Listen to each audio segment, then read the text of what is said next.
Hello प्यारे बच्चों, नमस्कार, वेलकम। प्यारे बच्चों, आप सभी का स्वागत है आज के बेहतरीन सेशन में। मैं सुमित गोयल आप सभी का आज के इस पेपर सॉल्यूशन की क्लास में हार्दिक स्वागत करता हूं। बच्चों, आज 13 सितंबर 2024 का शिफ्ट नंबर 2 में रीजनिंग का जो जनरल इंटेलिजेंस का एग्जाम हुआ था, यानी सीजीएल के जो कंप्लीट पीवाईक्यूज की सीरीज चल रही है, उसमें आज पेपर नंबर 2 डिस्कस करने वाले हैं 13 सितंबर 2024। हर बच्चे को बात पता है, मैं हर पेपर में बताता आया हूं कि रीजनिंग में पीवाईक्यूज को कंप्लीट कर लीजिए, आपकी आधी बातें तो यहीं पूरी हो जाएंगी। आधी क्या, 80% मामला सीख जाओगे कि क्वेश्चंस को कवर कैसे करना है, कौन सा कॉन्सेप्ट चलता है, किस प्रकार चीजें बनती हैं, जान पाएंगे। तो बच्चों, बिना आपका बहुत समय लिए मैं आपके साथ आज का ये पेपर डिस्कशन शुरू कर रहा हूं। एक एक क्वेश्चन आपके आने वाले एग्जाम के लिए बड़ा ही जरूरी, बड़ा ही आवश्यक। बेसिक कॉन्सेप्ट जानिए, सवाल करने की अप्रोच सीखिए, मामला समझ में आ जाएगा। पहला ही क्वेश्चन दिया गया बच्चों, टॉपिक का नाम है लेटर सीरीज। हम इसे कंटिन्यू सीरीज भी कहते हैं, हम लेटर सीरीज भी कहते हैं, रिपीटेड सीरीज भी कहते हैं, कुछ भी कहिए सर, सॉल्व करना आना चाहिए। मुद्दे की बात यह है, क्वेश्चन ये है कि आप इनके सभी लेटर्स को काउंट करें, गिने कितने हैं ये। 1 2 3 4 5 6 7 8 9 10 11 12 13 14 15 16 17 18 19 20 21। ब्लैंक को साथ में काउंट करना है। जैसे ही तुमने 21 काउंट करे, तुम्हारे चेहरे पे स्माइल दौड़ दौड़ के आएगी कि सर 7 7 के 3 फैक्टर बनाओ ना, 7 7 के 3 फैक्टर तोड़ के तो देखो, अरे करके तो देखो भाई। 7 7 के 3 फैक्टर 1 2 3 4 5 6 7, यहां से तोड़ दीजिए। 1 2 3 4 5 6 7 तोड़ दीजिए। क्या सर कंफर्म 7 7 के ही होते हैं? नहीं, ऐसा कानून कोई नहीं है बेटा। हम सिर्फ इसको एक्सपेरिमेंट करते हैं और देखते हैं कि कहीं कोई सिमिलरिटी मिलती है। सर देखो, मिल तो रही है, एफ से स्टार्ट एफ पे खत्म, एफ पे खत्म, एफ से स्टार्ट एफ पे खत्म, इतना तो बहुत है अपने लिए। अब मैच करेंगे। देखिए, स्टार्टिंग का अक्षर बन रहा है F H, F H, F H. आप ऐसे देखो, बनाओ सीरीज एफ एच जी, तो यहां पर जी, F H G H, F H G H, F H G H. पांचवा अक्षर भी एच आ रहा है, यानी कि H H G F, H G F, H G F. आपस में एक दूसरे को देखकर ही सॉल्व करना है। तो यानी देखो, जो बात रिपीट करी है वो क्या है, F H G H H G F, F H G H H G F, F H G H H G F. तो ब्लैंक में हमने क्या फिल किया, G H F H G H H G. उत्तर क्या बनेगा, G F, last में चाहिए H H G, option number D, G H F H G H H G. आप बच्चों जो ये पेपर की वीडियो देख रहे हैं, हर एक क्वेश्चन को मेरे साथ साथ सॉल्व करना। ये आपका प्रैक्टिस क्लास चल रही है, तो आप जब तक इन क्वेश्चन को सेल्फ सॉल्व नहीं करते, खाली क्लास देखने का मतलब थोड़ी है। अपने पास पेन कॉपी लेकर बैठो, और इस सवाल को यूट्यूब पे देख रहे हो तो वीडियो पॉज करने का ऑप्शन भी आता है, दिक्कत नहीं है। आप 45 मिनट की क्लास को 1 घंटे में देखो, बुराई नहीं है, लेकिन क्वेश्चन को साथ साथ में सॉल्व जरूर करें। पहला अक्षर 18, 16, 14 एंड 12, एल। सर पहला अक्षर -2 2 कर रहा है, अल्फाबेट की नंबरिंग याद कीजिए बेटा। 12, 2 कम किया 10, 2 कम किया 8, 2 कम किया 6, ये भी -2 2 कर रहा है। सर एल एफ वाला उत्तर बनेगा, ऑप्शन पे नजर रखिए। 22, 25 में से 2 कम किया 23, 21, 19। सर -2 2 का पैटर्न चल रहा है, एल एफ एस उत्तर बनेगा। चौथे अक्षर को क्यों चेक करूं रे भाई, जब आंसर मेरे को डी मिल गया है, हटाओ ना, लेकिन सर यहां तो करो। तो 22, 20, 18, 16 का मतलब माइनस। हर अक्षर में -2 2 का पैटर्न दिया गया।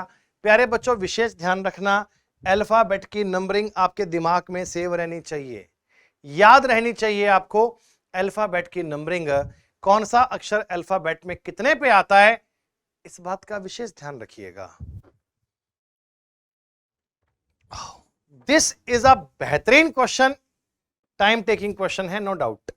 क्या है बच्चों, एक कोडिंग लैंग्वेज में बताया गया a प्लस बी का मतलब है ए बी की मां है, ए माइनस बी का मतलब है ए बी के फादर हैं, ए डॉलर बी का मतलब है ए बी का बेटा है, ए परसेंटेज बी का मतलब है ए बी की सिस्टर है, ए स्लैश बी का मतलब है ए बी की वाइफ है, और ए परसेंट स्टार बी का मतलब है ए बी के हस्बैंड है। तो बताइए इसमें से कौन ये बताएगा कि P is the son's wife of T। जो P है वो T के बेटे की पत्नी है, P T के बेटे की पत्नी है, ये बात आपको कौन बताएगा? देखो ऑप्शन है first and second, third and fourth, only second. तो हम इसकी हेल्प लेंगे। देखो मैं ए और बी को चेक करता हूं क्या बात बनती है। आपने फर्स्ट को चेक किया, डायग्राम बनाइए। P प्लस O का मतलब क्या है? P O की मां है, P जो है P वो O की मां है, ओके। K स्टार P का मतलब है K P का पति है, K P का पति है, K P का पति है। B माइनस K का मतलब है B K का पिता है, B K का पिता है। और T स्लैश B का मतलब T B की पत्नी है, T B की पत्नी। सर मेरे को रिलेशन चाहिए P T के बेटे की पत्नी है। देखो ये T का बेटा है और ये इसकी पत्नी है, करेक्ट। पहला ऑप्शन मुझे बता रहा है कि P T के बेटे की पत्नी है, तो क्या ये ऑप्शन करेक्ट है? जी हां, P T के बेटे की पत्नी है, ए ऑप्शन तो उत्तर बनना चाहिए। देखिए जैसे ही आपने देखा ना कि फर्स्ट तो करेक्ट है, तो इसका मतलब थर्ड एंड फोर्थ तो उत्तर आएगा ही नहीं, तो फर्स्ट तो करेक्ट है ही ना, डेफिनेटली है। और ओनली सेकंड भी नहीं है, फर्स्ट तो है ही, फर्स्ट तो करेक्ट है ही, तो ये और ये तो ऑप्शन चेक करने ही नहीं है मेरे को। तो आपने कहा था देखो सेकंड चेक करो, अगर सेकंड भी सही हो गया तो उत्तर ये बन जाएगा, नहीं हुआ तो ये बन जाएगा। फिर थर्ड एंड फोर्थ पे दिमाग लगाने की हमें कोई आवश्यकता नहीं थी। बच्चों सेकंड को चेक करते हैं। बी परसेंटेज ओ, इसका मतलब बी ओ की बहन है। सर बी जो है ना, बी वो ओ की बहन है। P प्लस बी का मतलब P बी की मम्मी है, P बी की मम्मी है। K स्टार P का मतलब K P का पति है, हस्बैंड। T प्लस K का मतलब T K की माता है। इसमें भी देखो ये T का बेटा और बेटे की पत्नी। हां सेकंड वाले में भी P जो है P वो T के बेटे की पत्नी है, T का बेटा बेटे की पत्नी है P। तो फर्स्ट ऑप्शन में भी बन रहा है सर, सेकंड ऑप्शन में भी बन रहा है, उत्तर बनना चाहिए both option first and second. पहला और दूसरा दोनों में डायग्राम आपका सेट बैठ रहा है। दी गई जानकारियों को आप डायग्राम पे बनाइए, डायग्राम के अलावा कोई शॉर्टकट नहीं है। इतनी सी बातों को जान लीजिए, वेरीफाई कर लीजिए, तुरंत अपनी बातों के आंसर फाइंड कर पाएंगे। आसान बहुत है। हाँ एक एक बात को बस इसी तरीके में काउंट करना, इसी तरीके में सॉल्व करना, और कुछ करने की बात नहीं है बच्चों। लो बताइए 16, 40 एंड 100, 16, 32 और 100 में रिलेशन है। 8, 20 और 50 में भी एक रिलेशन है। 8 से 2.5, 4 से काटूंगा 2, 4, ठीक है। देखिए 16, 40 और 100 में एक रिलेशन बनाना है, इसको बोलते हैं अपन एनालॉगी, और वो भी कौन सी? सेट वाली एनालॉगी। ये 3 नंबर है ना, इनका कोई आपस में रिलेशन है। तो आप मुझे बताइए अगर मैं 16 का गुणा करूंगा 5/2 यानी 2.5 गुना 2.5, 8, 8 5 40, इसका भी गुना कीजिए 2.5 गुना यानी 5/2। सही नो, 5/2 2.5, तो कटेगा 20 5 100। फिर 8 का गुना करेंगे 5/2, 4 5 20, और यहां गुणा करेंगे 5/2, तो ये बन जाएगा अपने पास 20 से 10, हाँ 50, सही है। हर नंबर को 5/2 से मल्टीप्लाई किया यू कैन से 2.5 से मल्टीप्लाई किया, 2.5 कहिए, 5/2 कहिए, एक ही बात है। सर देखो यहां तो मुझे दिख रहा है एग्जैक्टली 4 टाइम है ना, 50 का ये 2.5 गुना है ही नहीं, ये भी नहीं है सर, खत्म। 22 तिया 66, ये तो 3 गुना से ऊपर है, ये बन जाएगा सर। अगर मैं 24, 60 और 150 को देखूं ना, तो 24 गुना किया हुआ है 5/2 और यहां भी करा हुआ है 5/2। अब 5/2 कहिए, 2.5 कहिए, एक ही बात है। सीक्वेंस पैटर्न सेम होना चाहिए। बच्चों ऐसे क्वेश्चन का एक ही मूल मंत्र है, वो है प्रैक्टिस।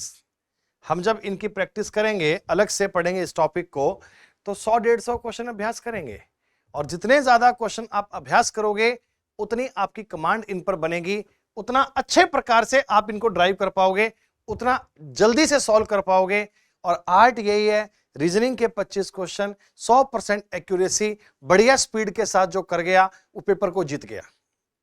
ऐसा नहीं है कि कोई बच्चा सवाल कर नहीं पाता। रीजनिंग आपने नहीं पढ़ी तो भी बच्चे 25 में से 22, 23, 20 सवाल कर लेते हैं, लेकिन टाइम लगता है आधे घंटे का। फिर वो बाकी टाइम मैथ्स को, इंग्लिश को दे नहीं पाते, स्कोर बन नहीं पाता, एग्जाम पास हो नहीं पाता। तो स्मार्ट वर्क ये है बच्चों कि 100% एक्यूरेसी, टाइम आपका लगे कम से कम, तब बाकी बचा समय आप इंग्लिश को, मैथ्स को, जीएस को दीजिए, बेहतरीन स्कोर कीजिए, एग्जाम को पास कीजिए। ये जो स्ट्रेटजी मैं आपको बता रहा हूं, चीजें बता रहा हूं बेटा, ये मैं एक्सपीरियंस के बेस पे बता रहा हूं। मैंने खुद ने सीजीएल के एग्जाम पास करे हैं, कई बार पास करे हैं, और मैं एक्साइज इंस्पेक्टर की नौकरी छोड़कर आया अपनी। मैं जॉब कर रहा था एक्साइज की, बट मेरे को वो टीचिंग का ही पैशन था कि यार टीचिंग तो करेंगे अपन, यही काम करेंगे, तो मैं अपनी जॉब क्विट करके यहां पे आ गया। लेकिन जब भी मैंने एग्जाम पास किया था तो हमें हमारे सर ने यही बताया था कि भाई स्पीड और एक्यूरेसी को जो बैलेंस कर गया वो जीत गया। ये एक स्मार्ट वर्क की दौड़ है। जो व्यक्ति रीजनिंग को, मैथ्स को ये मान के पढ़ रहा है कि सारे सवाल ठीक करूंगा, सारे ठीक करूंगा, टाइम नहीं देख रहा, वो नहीं जीत पाएगा। ये सिर्फ क्वेश्चंस की दौड़ नहीं है, ये टाइम की दौड़ भी तो है। 60 मिनट में जितना बेहतर परफॉर्म कर पाओगे वो डिसाइड करेगा रिजल्ट क्या आएगा। बच्चों डाइस का सवाल, डाइस में आपको पता है कुछ ना कुछ कॉमन तो मिलता ही है सर। कॉमन से स्टार्ट करना है, क्लॉकवाइज घूम जाना है। जैसे देखो इसमें मिल रहा है एंड कॉमन, तो अगर मैं यू एंड से स्टार्ट करूं, एंड परसेंटेज क्वेश्चन मार्क, उसमें and plus at the rate. हमने पूछा एट द रेट के सामने क्या आएगा, क्वेश्चन मार्क आएगा सर। एट द रेट के सामने वाले सरफेस पे क्या आ रहा है, question mark.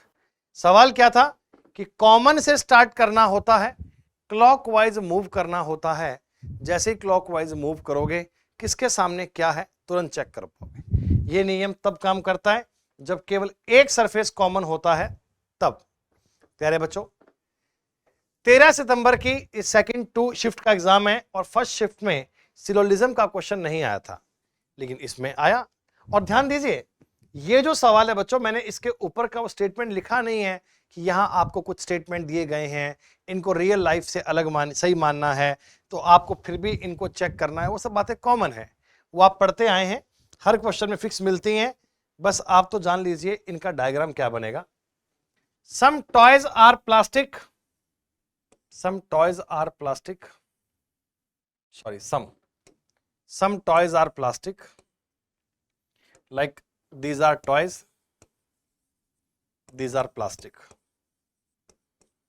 some toys are plastic, some plastic are metal, some plastic are metal, कहीं भी बनाइए कोई फर्क नहीं पड़ता, ये लो, some plastic metal, and no metal is a chemical, no metal is a chemical. Metal का और केमिकल का आपस में कोई भी रिलेशन नहीं है। No metal is a chemical. पर गौर कीजिए बेटा, केमिकल का रिलेशन इनसे तो हो सकता है, बस मेटल से नहीं है, ये ख्याल रखना। पहला conclusion, some chemical are plastic, some chemical are plastic. देखो होने को हो भी सकते हैं, श्योर नहीं है। No toy is a chemical, sir toy chemical हो भी सकता है और श्योर नहीं है। टॉय और केमिकल के बारे में आपको कोई भी जानकारी कंफर्म नहीं है, आप किसी भी बात को लेकर श्योर नहीं है। जब किसी भी बात पे श्योर नहीं है तो आंसर क्या बताएंगे कि ना तो कंक्लूजन एक फॉलो करता है और ना ही दो। हम डिसीजन फर्स्ट पे भी नहीं ले पा रहे, सेकंड पे भी नहीं ले पा रहे। वेन डायग्राम इस टॉपिक को सॉल्व करने का सबसे बेस्ट तरीका होता है। जब भी आप ऐसे कोई क्वेश्चन देखें तो वेन डायग्राम के पॉइंट से सॉल्व कीजिए, इमीडिएटली आंसर दे पाएंगे, तुरंत सॉल्व कर पाएंगे बच्चों। लो बताओ, सेट बेस एनालॉगी है ये, सेट बेस एनालॉगी है। करना क्या है सर, दिए गए सेट के बीच में कोई ना कोई रिलेशन देखो ना, तो आपको पता है कि अगर मैं इनका यूं डिफरेंस ही देख लूं तो 22 माइनस किया हुआ है और इधर भी 22 ही माइनस किया हुआ है। हाँ सर, देखिए आप इनका एवरेज भी ले सकते हैं कि दोनों को जोड़िए, 252 2 का भाग दीजिए, आ जाएगा। लेकिन डिफरेंस इतना आसान बन रहा है तो ठीक है ना सर, सब में माइनस करना है 22। सेम डिफरेंस का सेट कहां मिल रहा है देखिए, अगर मैं यहां देखता हूं सर माइनस मिल रहा है मुझे 22, यस, और 13 में से 2 गए 11, ये लो हो गया। अगर आपको सेम डिफरेंस मिल जाए तो फिर बाकी बात को चेक करने की नीड भी क्या है। आपने कहा सर बाकी, देखो बाकी नहीं बनेगा बेटा, इधर 12 कम किया हुआ है, यहां 22 कम किया हुआ है, तो क्या हो गया, उत्तर तो नहीं है ना। सेम सेट तो केवल एक ही ऑप्शन मिलेगा, और एक से ज्यादा मिल जाए तो एसएससी की गलती है। अगर लॉजिक सही है तो एक ही सवाल में मिलेगा, वो कहीं और मिलने का चांस नहीं है। पेपर फोल्डिंग एंड कटिंग, कागज मोड़ना एवं काटना, बच्चा बच्चा जानता है ये सवाल मिरर इमेज और वाटर इमेज पे डिपेंड करता है। जो बालक मिरर और वाटर के बारे में जानता है और पेपर फोल्डिंग कटिंग जानता है। बच्चों, आपने एक कागज था उसको आधा फोल्ड किया, फिर आपने नीचे फोल्ड करा, ये 4 लेयर हो गई। तो देखिए बात समझिए कीजिए, आपकी फाइनल फिगर ये वाली है, राइट साइड में कॉर्नर नीचे, इसमें तो कोई चेंज नहीं होगा, एक एरो ऊपर नीचे ठीक है, एक एरो ऊपर नीचे ठीक है, ऊपर नीचे ठीक है, ठीक है सर। अब आप ऑप्शन देखिए, जब ये कागज ऊपर खुलेगा ऊपर, तो ऊपर बनेगी इसकी वाटर इमेज, बेटा ऊपर बनेगी वाटर इमेज, और वाटर इमेज में अप एंड डाउन चेंज होते हैं, लेफ्ट राइट सेम होते हैं। कहने का मतलब ये जो फिगर दिख रही है मेरे को, जो मैंने इस बॉक्स में कवर की है बच्चों, ऊपर इसकी बनेगी mirror water image, water image में लेफ्ट राइट चेंज नहीं होते, टॉप बॉटम बदलते हैं। देखो ये एरो लेफ्ट में था, यहां एरो राइट में कैसे पहुंच गया, ये एरो लेफ्ट में था, हाँ लेफ्ट में है, बाकी एकदम सटीक है। ये भी नहीं बच्चों, इसका एरो देखो राइट में था, इसका एरो लेफ्ट में कैसे हो गया, इसका एरो राइट में था, इसका एरो लेफ्ट में कैसे हो गया, गलत। एक ऑप्शन बच गया, कौन सा, बी। करना क्या है, कुछ नहीं सर, जब भी एक कागज ऊपर नीचे फोल्ड होगा तो वाटर इमेज के कॉन्सेप्ट काम करेंगे, जब भी एक कागज लेफ्ट राइट में फोल्ड होगा तो मिरर इमेज के कॉन्सेप्ट काम करेंगे। कागज को पेपर के अकॉर्डिंग फोल्ड कीजिए, कहानी को चेक कर दीजिए, और कुछ बात को देखने तक की नीड नहीं है सर। वर्ड अरेंजमेंट, पहले सवाल आते थे लॉजिकल ऑर्डर वाले, आजकल उनका यूज कम कर दिया, आजकल ये दे दिया, एक वर्ड दिया सर साइटेड, SIGHTED, के प्रत्येक अक्षर को आप अंग्रेजी वर्णमाला के क्रम में अरेंज कर दीजिए। दोस्तों बिना पेन उठाए कर दीजिएगा, आपको समझ में आ ही जाएगा। सबसे छोटा अक्षर इसमें दिख रहा है डी, डी के बाद में ई, ई के बाद में जी, जी के बाद में एच, आई, एस, टी।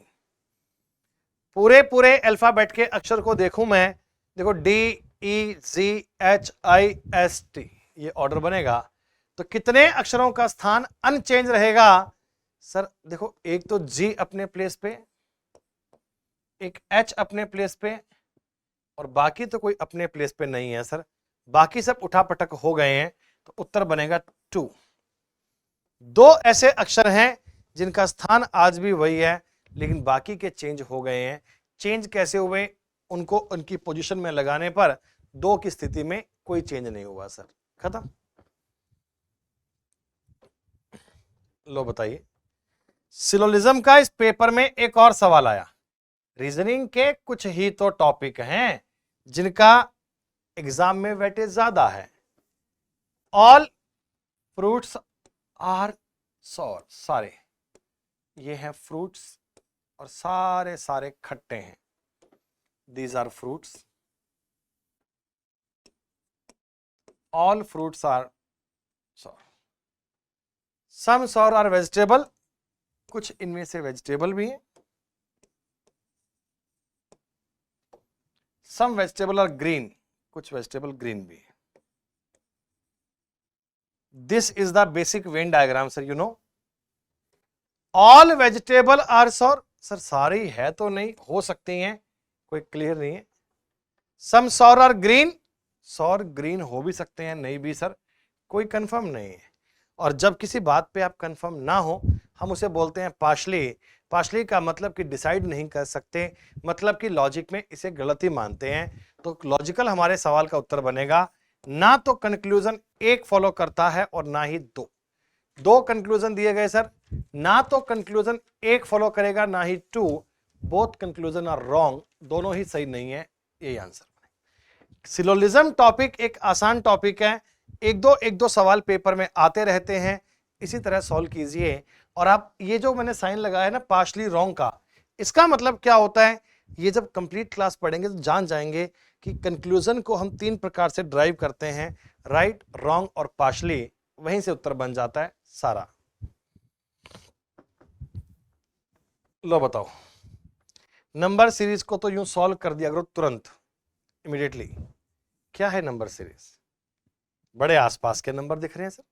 देखिए आप इसे दो प्रकार से कह सकते हैं कि 9 का डबल किया, 1 माइनस किया, 17 का डबल 1 माइनस, डबल 1 माइनस और डबल 1 माइनस, 258 में से 1 कम किया, 257।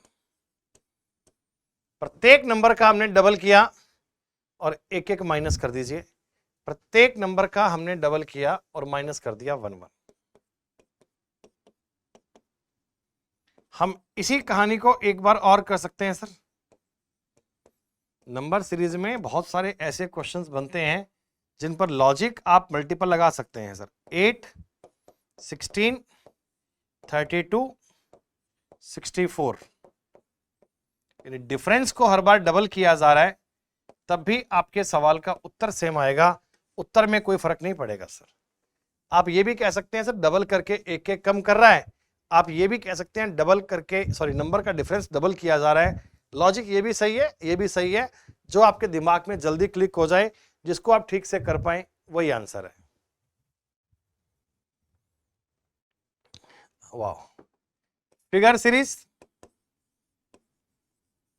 देखते ही आकृति ऐसे दिमाग में क्लिक हो जानी चाहिए कि सर हर बार ना एक एक लाइन इंक्रीज हो रही है, इसमें एक लाइन, इसमें 2, 3, 4, 5 आएंगी, लाइन उसमें आनी चाहिए 5, सर इसमें लाइन 4 ही है, इसमें 4 ही है, इसमें 4 ही है, यहां 5 है। कोई नीड? फर्स्ट लाइन हॉरिजॉन्टल सब में, तो भैया सब में जो लाइन है वो यहां भी तो आएगी। सेकंड लाइन ऐड हुई vertical, vertical, vertical, vertical. Third line फिर आई हॉरिजॉन्टल, चौथी लाइन आई वर्टिकल, तो पांचवी आएगी हॉरिजॉन्टल। अब इस सीक्वेंस को भी चेक करना हो तो भी आपको बी मिल रहा है। वैसे तो नंबर ऑफ लाइन को देखते ही हो गया था, पर फिर भी पूरी बात को सॉल्व करोगे तो पूरी भी कर सकते हो। पेपर फोल्डिंग एंड कटिंग, एक कागज को कट किया, फोल्ड किया, ओपन करने पर कैसा दिखेगा? सर पहले हमने इसको फोल्ड किया है लेफ्ट में, फिर फोल्ड किया नीचे की ओर, तो जहां जहां ओपन करेंगे कैसा नजर आएगा?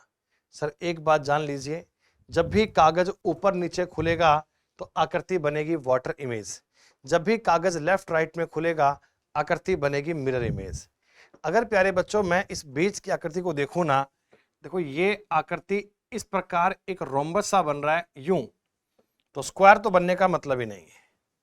अच्छा, इस वाले पार्ट के ना राइट साइड में था ये दीर्घवृत्त एलिप्स, तो लेफ्ट में कैसे बन जाएगा? उत्तर बनेगा ए। ऑप्शन से ट्राई किया कीजिए, सवाल को ड्रॉ करने की नीड नहीं होती बच्चों, ये आकृति ऊपर यहां बनेगी, फिर जब मिरर इमेज बनाओगे तो लेफ्ट राइट चेंज होगा, तब आकृति ऐसी बनेगी। लेफ्ट राइट चेंज होगा, आकृति ऐसी बनेगी, टॉप एंड बॉटम पे ये बनेगा। ऑप्शन नंबर ए के अलावा कुछ और करने की नीड नहीं है, यही आपके सवाल का उत्तर बनना चाहिए। That's all. लो बताओ, कोडिंग डिकोडिंग का ये सवाल आप ना कर पाए तो बहुत चिंता का विषय माना जाएगा। सवाल बहुत इजी है, जल्दी से कमेंट कीजिए उत्तर क्या बनना चाहिए। आसपास के अक्षर देखकर ही लॉजिक दिमाग में आ जाना चाहिए सर, ज्यादा ऐसे कष्ट पाने की नीड नहीं है। RETAINED,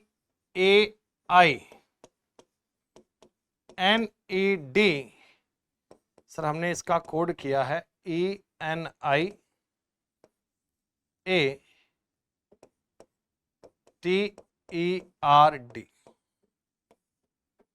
मतलब देखा जाए तो अगर मैं यूं लॉजिकली आपको एक्सप्लेन करूं कि क्या किया गया, सर एक बात तो दिख रहा है कि लास्ट में y को y सेम रखा है, लास्ट वाले में दूर दूर तक कोई चेंज नहीं है सर। बाकी सबकी पोजीशन में चेंज कर दिया, ENIATER।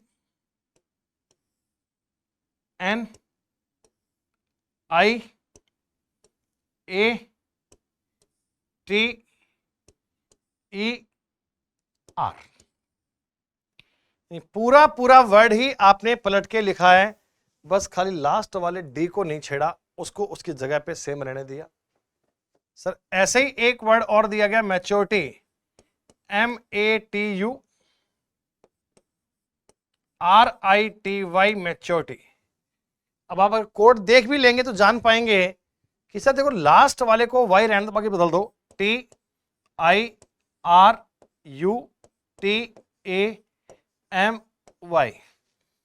हालांकि दो बार करने की नीड नहीं होती, फिर भी मैं आपको बता रहा हूं सर समझने के लिए कि कुछ ऐसा काम किया गया कि फर्स्ट एंड लास्ट की पूरी पूरी बात को चेंज कर दिया, बस खाली उस लास्ट वाले एक अक्षर को हटा दीजिएगा, ऐसे पूरा ही ऑर्डर चेंज कर दिया, बस लास्ट वाले y की पोजीशन में कोई चेंज नहीं किया। तो मैंने पूछा सर उसी भाषा में FIREWALL का कोड, सर इस L से स्टार्ट कीजिए, उल्टा लिखिए LAWERIF और लास्ट में ये L अपनी जगह पे सेम। तो LAWE इसमें नहीं है, इसमें नहीं है, लास्ट में आएगा RIFL, उत्तर बनेगा B। चेंज इन पोजीशन का ये बेहतरीन एग्जांपल है। आसपास के लेटर देखिए, आपको आइडिया बन जाएगा कि वही अक्षर हैं, उनकी जगह चेंज की गई है। कोडिंग डिकोडिंग के भी एक दो सवाल पेपर में आते हैं और इसी लेवल पे ही आते हैं, बहुत चिंता करने की बात नहीं। लो बताओ, अल्फाबेट की नंबरिंग याद करो बच्चों, अल्फाबेट की नंबरिंग जैसे कि मैं करता हूं, देखो आपने कोड किया है ग्लोबल, GLOBAL, इसको हमने नंबर में कोड किया है। अल्फाबेट को किस में कोड किया आपने? नंबर में। फॉरेस्ट,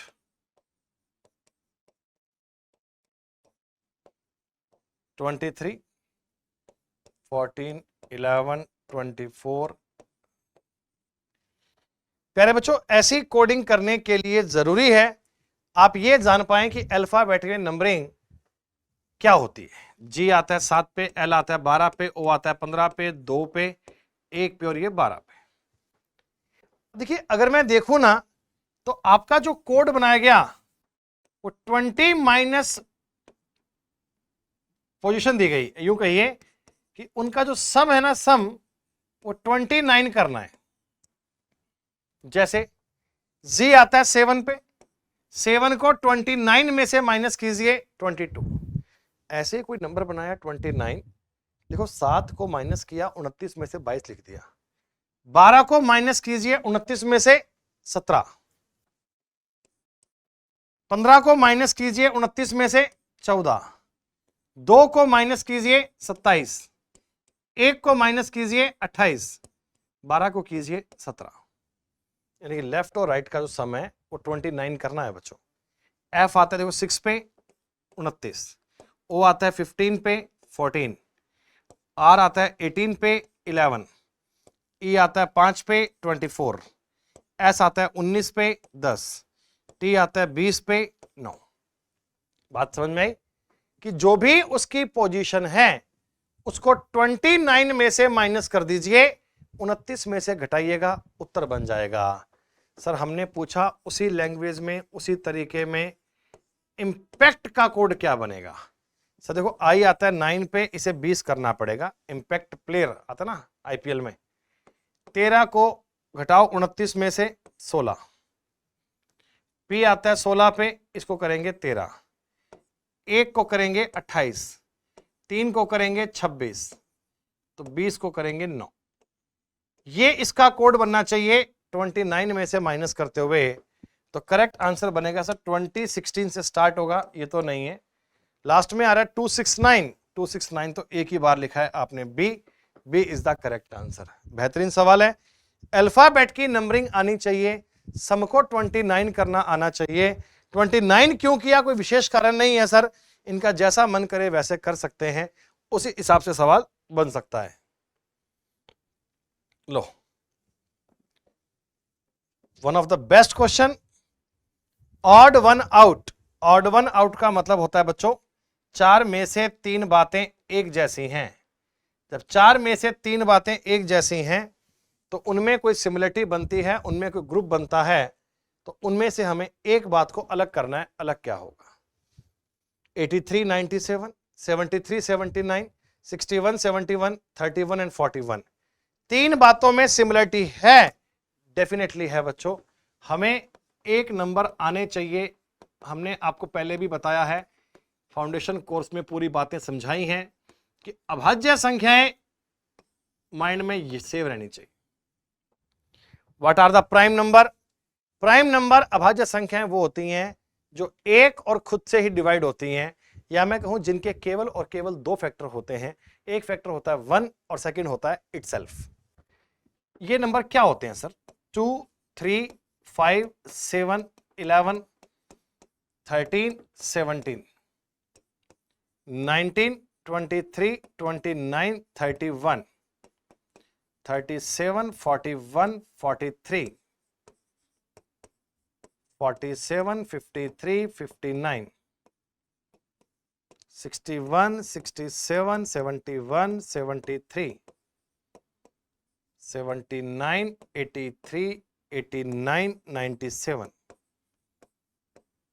बच्चों ये 1 से लेकर 100 तक के प्राइम नंबर है। मुझे लिखिए सामने, आपके इस क्वेश्चन का लॉजिक इन्हीं में छुपा है, 1 से लेकर 100 तक के प्राइम नंबर। सर अगर आप गौर करें ना तो 83 और 97, 83 और 97 के बीच में एक प्राइम नंबर और होता है 89, मतलब 83 97 अल्टरनेट प्राइम नंबर है, इनके बीच में 89 एक प्राइम और होता है।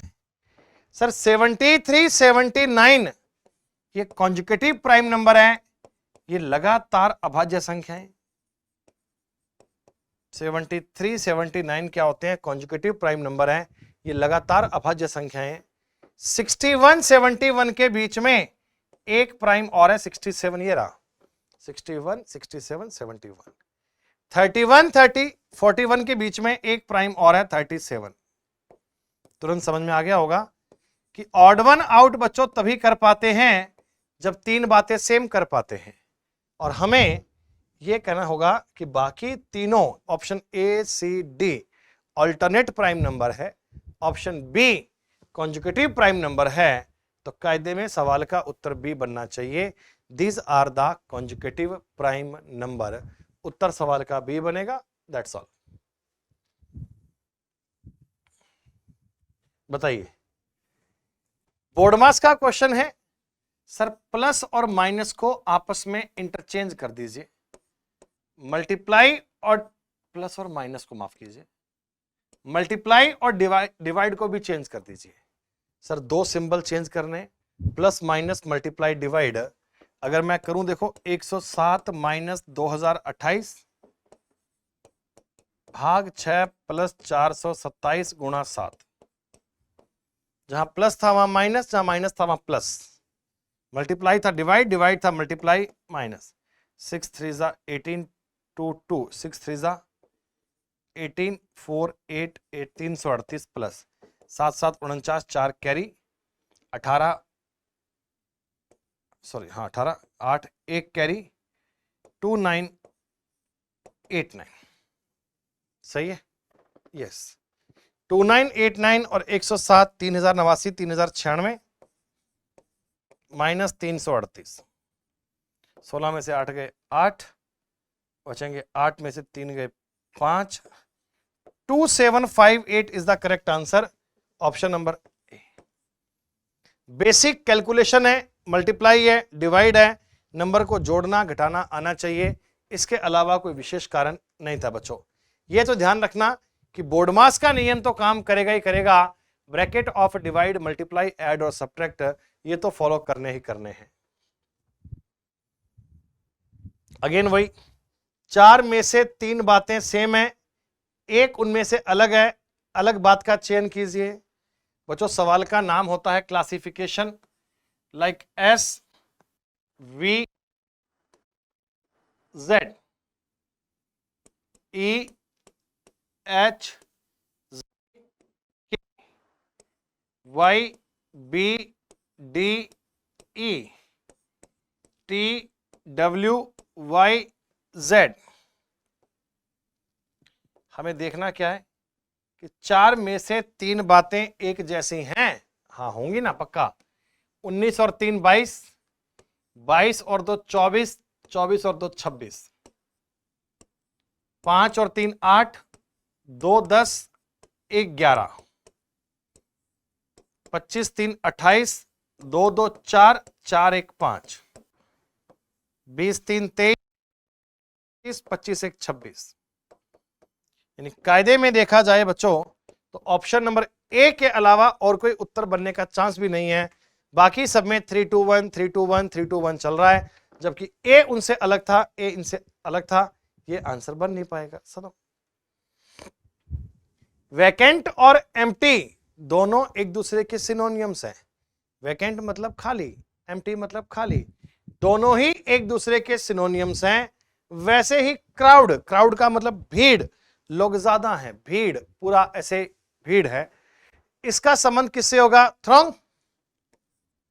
जैसे ये भीड़ है, वैकेंट और एम्प्टी सिनोनियम्स हैं, वैसे क्राउड का संबंध किससे होगा? थ्रॉन्ग से होगा। सर ये भी सेम सिनोनियम है, सेम बात है, भीड़ का रिलेशन भीड़ से ही होगा। इंग्लिश की वोकैब याद कीजिए, बाकी कुछ है नहीं। ये है आपकी coding decoding. Sir reader, R E A D E R, code किया है E R Z W R E, वाह। Serial, S E R I A L, code किया है A S I R L A. और आपसे पूछा गया jingle, J I N G L ए।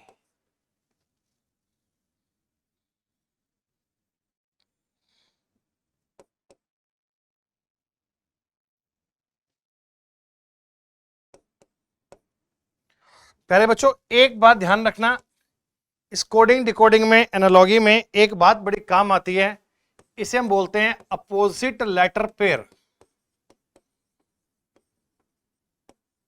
हिंदी में इसे बोलते हैं विपरीत अक्षर युग्म, जैसे कि A Z B Y C X D W, E V F U G T, H S I R J Q K P, L O M N. These are 13 opposite letter pair. बच्चों R और E opposite, sorry cross change, जगह change, A का उल्टा Z, D का उल्टा W. देखो ये दो तो आपने केवल जगह चेंज की हैं, और ये दोनों हैं अपोजिट लेटर पेयर। जैसे देखो ई और एस को तो जगह चेंज की है, आर का उल्टा आई, आई का उल्टा आर, आर का आई, आई का आर, और ये एल और ए का प्लेस चेंज किया है। बीच वाले दोनों का अपोजिट, साइड वाले प्लेस चेंज। तो सर मैं i और j का अगर प्लेस चेंज करूंगा तो बनेगा ij, n का उल्टा m, g का उल्टा t और इनकी जगह बदलिएगा el। तो उत्तर बनना चाहिए ij mt। ij mt इसमें नहीं है, इसमें नहीं है, इसमें नहीं है, इसमें d। d is the correct answer, ij mt el। पहला और दूसरा प्लेस चेंज है, फिफ्थ और सिक्स प्लेस चेंज है, थर्ड एंड फोर्थ में अपोजिट लेटर पेयर है। वो कौन से? ये वाले A Z B Y C X D W E V F U G T H S I R J Q K P L O M N. इनको याद कर लेना बच्चों। दी गई आकृति में कितने ट्रायंगल हैं? गिन लीजिए कितने हैं भैया, कोई ऐसे फॉर्मूला थोड़ी है, गिन लीजिए। सर देखो, एक तो ये दिख रहा है आपको पूरा बड़ा ट्रायंगल, और जब इसके अंदर लाइन खींची तो 3 बन गए। एक ट्रायंगल के अंदर लाइन खींचते हो ना तो 1 और 2 कितने हो गए? 3। अभी तक 3 ट्रायंगल हो गए सर। नंबर 4 ट्रायंगल ये रहा 4, पांचवा ये रहा 5, इसको मिलाओगे एक इधर बन जाएगा 6, एक ऊपर बन जाएगा 7 पूरा, इसको मिलाते ही 8, और 8 के अलावा और तो कोई ट्रायंगल नहीं दिख रहा मुझे, 8 ही होंगे। एक एक पार्ट को काउंट ही करना है और कोई तरीका नहीं है। टोटल नंबर ऑफ ट्रायंगल 8 है। इस बार एग्जाम में इस टॉपिक के सवाल भी आसान दिए गए थे। लो बताओ, पेपर कटिंग एंड फोल्डिंग, कागज मोड़ना एवं काटना जैसा कॉन्सेप्ट था वैसा ही कॉन्सेप्ट बनता है कि सर ये इस आकृति को पूरा करना है। तो आकृति पूरी कैसे होनी चाहिए आपके हिसाब से? जो फिगर बाकी 3 में चल रही है वो तो यहां भी कर लो कि पहली बात तो सर ये पैरेललोग्राम पूरा कराओ, बीच में लाइन क्रॉस की पूरी कराओ। ऐसे तो मेरी जो आकृति बनेगी वहां ऐसा बॉक्स बनना चाहिए, एक लाइन होनी चाहिए, और ये लाइन बाहर जाकर ऐसे डॉट भी बनाए और यहां लाइन भी आए, ऐसा होना चाहिए।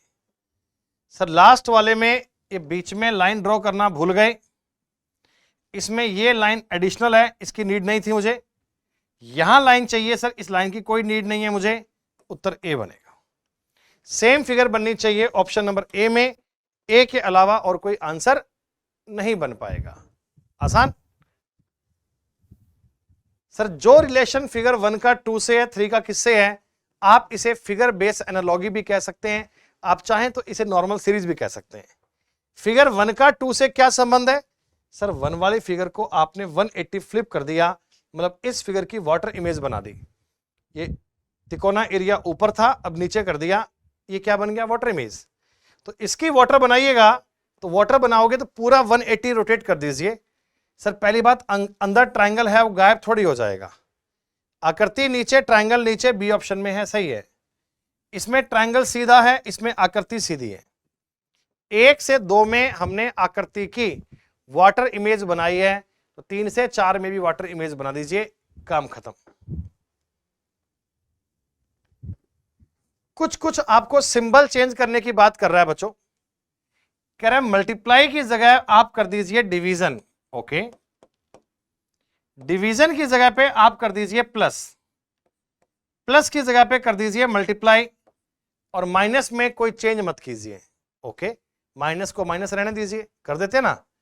42 मल्टीप्लाई की जगह डिवाइड कर दीजिए, डिवाइड की जगह प्लस कर दीजिए, प्लस की जगह मल्टीप्लाई कर दीजिए, और माइनस की जगह माइनस रहने दीजिए। ये तो मैंने सिंबल चेंज कर दिए। अब लगाना है बोर्ड मास का नियम। बोर्ड मास का नियम क्या होता है बच्चों? पहले डिवीजन कीजिए, फिर मल्टीप्लाई कीजिए, माइनस कीजिए 17। तो 50 में से अगर 17 घटाऊंगा तो उत्तर बनेगा 33, option number B. Rule of BODMAS जिंदाबाद है, इन सारे क्वेश्चन में आपकी हेल्प करेगा rule of BODMAS. Number 25, 16 किसी तर्क का पालन करते हुए 30 से संबंधित है, 81 उसी तर्क का संबंधित करते हुए 110 से है, तो 49 का संबंध किससे बनेगा? प्यारे बच्चों, वर्ग संख्याएं, घन संख्याएं, क्यूब नंबर, स्क्वायर नंबर दिमाग में सेव होने चाहिए, छपे हुए होने चाहिए। 16 का मतलब ये 4 का स्क्वायर है, 30 का मतलब 5 स्क्वायर प्लस 5, नेक्स्ट नंबर के स्क्वायर में 5 जोड़ दिया, ये बच्चों 9 का स्क्वायर है, ये 10 के स्क्वायर में 10 जोड़ दिया। ये 7 का स्क्वायर है, तो बच्चों 8 के स्क्वायर में 8 जोड़ दीजिए ना, तो 64 में 8 जोड़ोगे, उत्तर बनेगा 72। लॉजिक क्या है, नेक्स्ट नंबर के स्क्वायर में सेम ऐड किया गया था। तो ये है बच्चों इस पेपर के कंप्लीट 25 क्वेश्चंस। एक एक सवाल को हमने डिटेल में सॉल्व किया और मैं उम्मीद करता हूं ये सेशन आप सबके लिए बेनिफिशियल रहा होगा, चीजें आप सबको समझ में आई होंगी। प्यारे बच्चों, ये सेशन में जितने भी क्वेश्चन आपने किए क्या आपको समझ में आए, ये कमेंट सेक्शन में बताइएगा जरूर। मिलते हैं बच्चों अगली क्लास में, तब तक के लिए शुक्रिया। जय हिंद, जय भारत।